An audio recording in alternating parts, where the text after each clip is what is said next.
Bom dia, meu nome é Rayane e eu e meus colegas vamos fazer a apresentação do tema Grupos Sanguíneos e Consanguinidade. Para compreendermos melhor esse assunto, precisamos voltar na base e entender o que é a genética.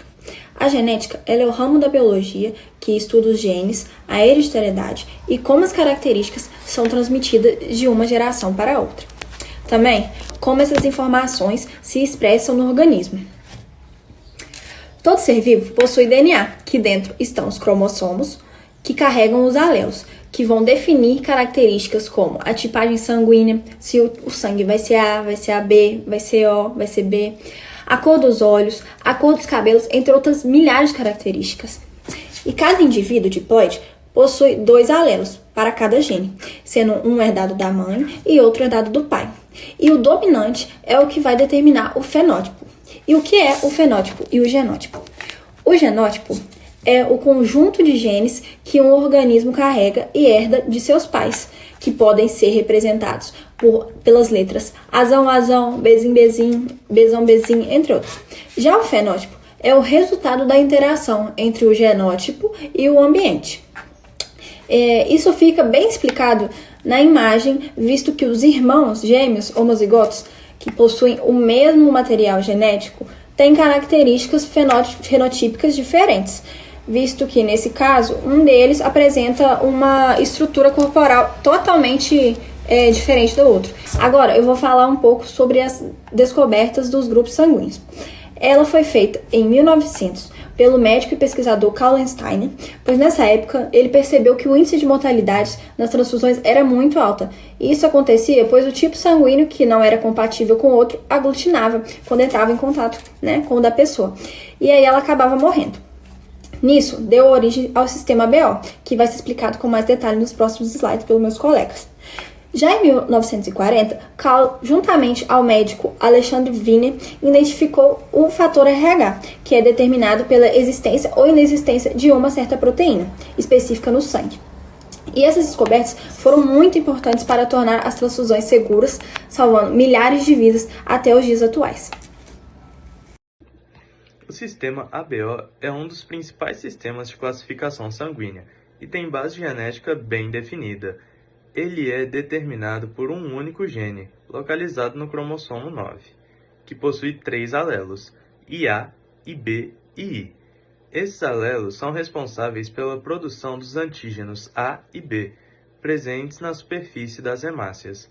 O alelo IA codifica o antígeno A, o IB codifica o antígeno B, e o I não produz nenhum antígeno.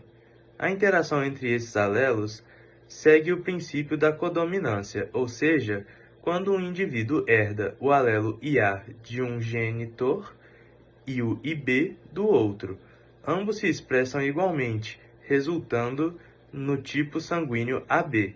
Já o alelo I é recessivo, portanto, para que o tipo sanguíneo seja O, o indivíduo precisa herdar 2 alelos I, formando o genótipo II.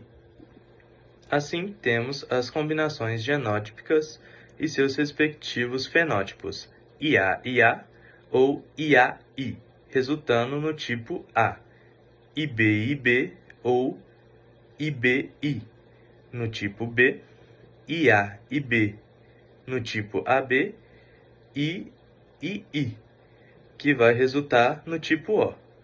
Podemos representar seus cruzamentos por meio do quadro de Punnett, o que nos permite prever a probabilidade do tipo sanguíneo entre os descendentes. Por exemplo, se cruzar um indivíduo do tipo A heterozigótico com outro de tipo B heterozigótico, podemos ter o filho com qualquer um dos 4 tipos sanguíneos, A, B, AB ou O.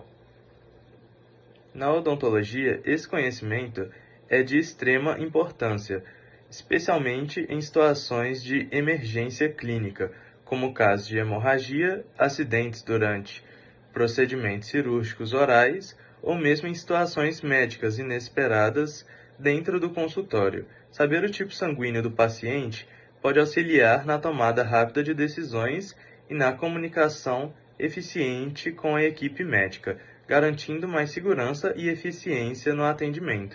Portanto, compreender o sistema ABO não é apenas um tema de genética, mas também uma ferramenta essencial na prática odontológica. Bom dia, meu nome é Gabriel. Eu vou falar um pouquinho sobre fator RH, foco genético, né? E algumas informações a mais. O fator RH ele é determinado geneticamente pela presença de antígenos desão nas hemácias, né? Quando um antígeno ele está presente, o sangue ele é classificado como RH positivo. E quando o antígeno está ausente, ele acaba sendo classificado como RH negativo.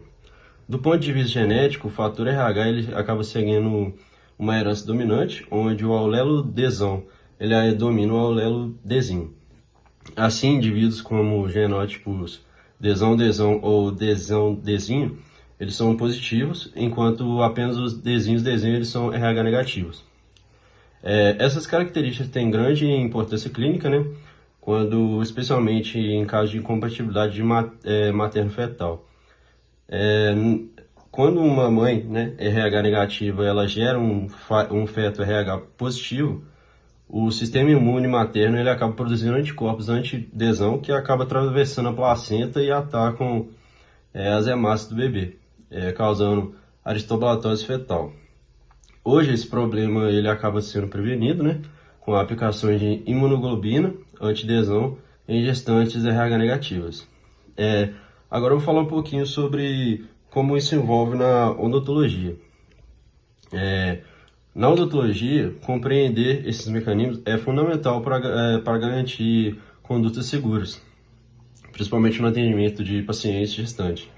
O conhecimento da fisiologia, né, sanguínea e das respostas imunológicas, elas acabam auxiliando o cirurgião dentista nas escolhas adequadas de anestésicos locais, né, no uso de conscientes de radiografias e no manejo de situações clínicas que possam interferir na saúde sistêmica do paciente. Bom, agora eu vou falar sobre outros sistemas sanguíneos, além do ABO e do RH, e também sobre a importância clínica desse tema. Quando estudamos sistemas sanguíneos na genética, além dos conhecidos sistemas ABO e RH, também encontramos outros sistemas importantes, como o MN, o KEL e o DUF, que ajudam a compreender a herança dos grupos sanguíneos humanos e suas variações genéticas. Bom, vou começar falando sobre o sistema MN, que foi um dos primeiros a ser estudado geneticamente. Ele é determinado por um único gene com dois alelos codominantes, o M e o N. Isso significa que ambos os alelos podem se expressar simultaneamente sem que um domine o outro. Assim, temos três genótipos possíveis, MM, MN e NN. O genótipo MN expressa tanto o antígeno M quanto o antígeno N na superfície das hemácias, o que é um exemplo clássico da codominância, que é um conceito importante da genética. Bom, agora sobre o sistema KEL, ele é o mais complexo e envolve um gene localizado no cromossomo 7, que codifica várias proteínas de superfície, sendo o principal o antígeno K, o KEL. A presença ou ausência desse antígeno depende dos alelos K maior e K menor, onde K maior é dominante sobre o K menor. Geneticamente, isso significa que indivíduos com genótipo KK maior ou K maior K menor expressam o antígeno KEL, enquanto os KK menor não. Esse sistema é geneticamente relevante porque o antígeno K maior é altamente imunogênico, ou seja, pode induzir uma resposta imune intensa se houver incompatibilidade. Bom, para terminar sobre esses sistemas, eu vou falar sobre o DUF, que é determinado pelo gene FY, localizado no cromossomo 1. Também apresenta dois alelos principais, FYA e FYB, que se comportam como codominantes. A combinação dos dois resulta em fenótipos como FYA, FYA, FYB, FYB e FYA, FYB. Um detalhe genético interessante é que existe um alelo silencioso chamado FY, que impede a expressão dos antígenos DUF. Esse alelo é muito comum em populações africanas e confere resistência genética à malária por Plasmodium vivax, pois o parasita utiliza o antígeno DUF como a porta de entrada nas hemácias. Portanto, do ponto de vista genético, o sistema MN, KEL e DUF ilustram diferentes padrões de herança mendelianina, como condominância e dominância simples, além de mostrar como pequenas variações genéticas podem ter grandes implicações biológicas e clínicas.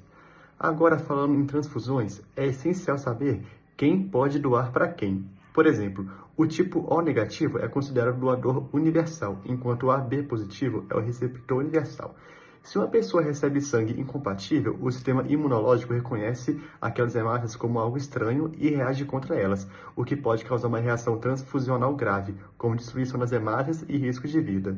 No nosso caso, já trazendo um pouco para odontologia, esse conhecimento também tem grande importância em cirurgias bucomaxilofaciais, acidentes ou sangramentos. Pode ser necessário saber o tipo sanguíneo do paciente para uma transfusão de emergência. Além disso, a genética sanguínea ajuda a entender respostas inflamatórias e imunológicas que o corpo pode ter depois de um procedimento odontológico como uma extração ou implante. Por isso, conhecer os sistemas sanguíneos e a contabilidade é fundamental não só na medicina, mas também para a segurança do paciente dentro da prática odontológica. Bom dia, pessoal! Hoje eu vou falar sobre a consanguinidade, destacando primeiro o foco genético e depois a relação com a odontologia. Bom, a consanguinidade ela vai ser a união entre indivíduos que possuem algum grau de parentesco biológico, ou seja, que compartilham de uma parcela significativa de genes em comum. Essa condição ela vai levar ao aumento da homozigose, o que significa que há uma maior probabilidade de um indivíduo herdar 2 alelos de um mesmo gene, um do pai e outro da mãe. Como consequência disso, vai crescer a chance de alelos recessivos se manifestarem. Então, esses alelos que eles ficariam normalmente escondidos em heterozigose, eles podem dar origem a doenças genéticas autossômicas recessivas, como a fibrose cística e a anemia falciforme. Agora, trazendo para a odontologia, é importante compreender que o aumento da homozigose também pode afetar genes relacionados ao desenvolvimento craniofacial e dentário. Estudos odontológicos recentes, eles demonstram que indivíduos provenientes de casamentos consanguíneos, eles apresentam uma maior incidência de anomalias dentárias, como a agenesia, a ausência de dentes, a hipodontia, que vai ser a falta de vários dentes, e a microdontia, que são dentes menores que o normal. A microdontia, ela está ligada a mutações em genes que controlam o desenvolvimento dentário, como o gene PAX9 e o gene MSX1. Já a agenesia e a hipodontia, elas não possuem um único gene que levará a essa condição. Eles são causados por mutações em diversos genes que também atuam no desenvolvimento, como o gene AXIN2 e o gene WT10A. Além dessas alterações, também são observadas alterações na forma estrutural e também dilacerações radiculares. Essas anomalias, elas podem comprometer não apenas a estética, mas também a função mastigatória e fonética, exigindo um acompanhamento odontológico mais atento. Além disso, a consanguinidade está associada a síndromes genéticas que afetam o desenvolvimento bucal e ósseo, resultando em deformidades craniofaciais ou até mesmo em fissuras labiopalatinas. Um exemplo disso é que, em populações com alta taxa de consanguinidade, observa-se maior prevalência dessas alterações estruturais.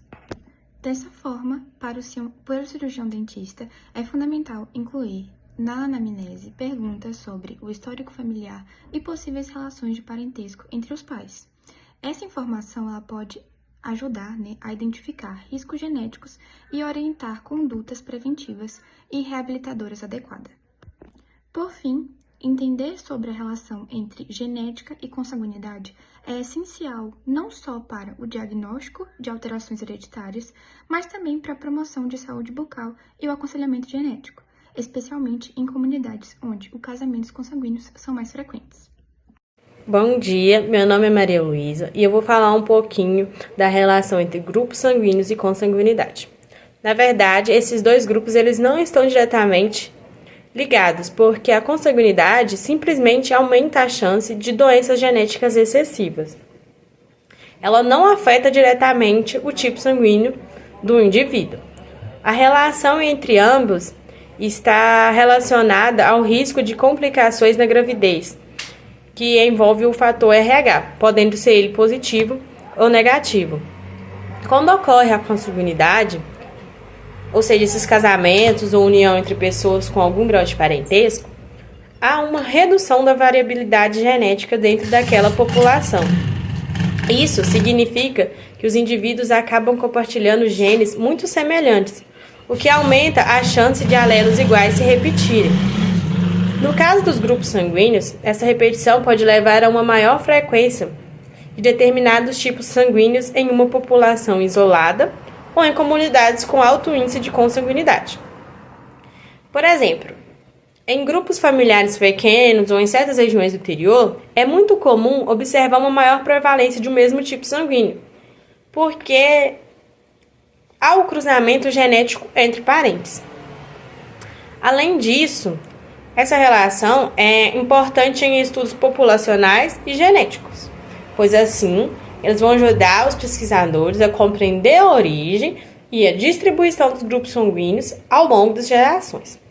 Agora, trazendo para a área odontológica, esse conhecimento também é muito útil, principalmente na odontologia forense, que utiliza o tipo sanguíneo e o DNA para identificar indivíduos em situações legais ou de investigação. Entender como a consanguinidade influencia os grupos sanguíneos não é apenas uma questão teórica de genética, mas também tem aplicações práticas, tanto na pesquisa e quanto na atuação profissional, pois assim ela ajuda o profissional a lidar com situações que podem chegar até o consultório.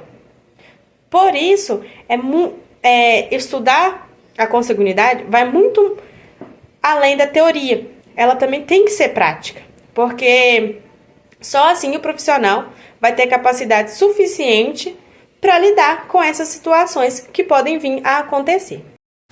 Para concluir, é importante reforçar que a genética tem um papel essencial na odontologia.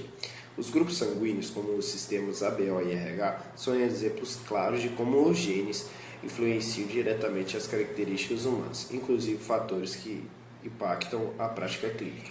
A consanguinidade, por sua vez, aumenta a chance de manifestação de genes recessivos, o que pode resultar em alterações dentárias e crâniofaciais, como agenesias, microdontia e síndrome hereditárias. Isso demonstra quanto é fundamental que o cirurgião dentista compreenda os mecanismos genéticos envolvidos no desenvolvimento bucal ósseo.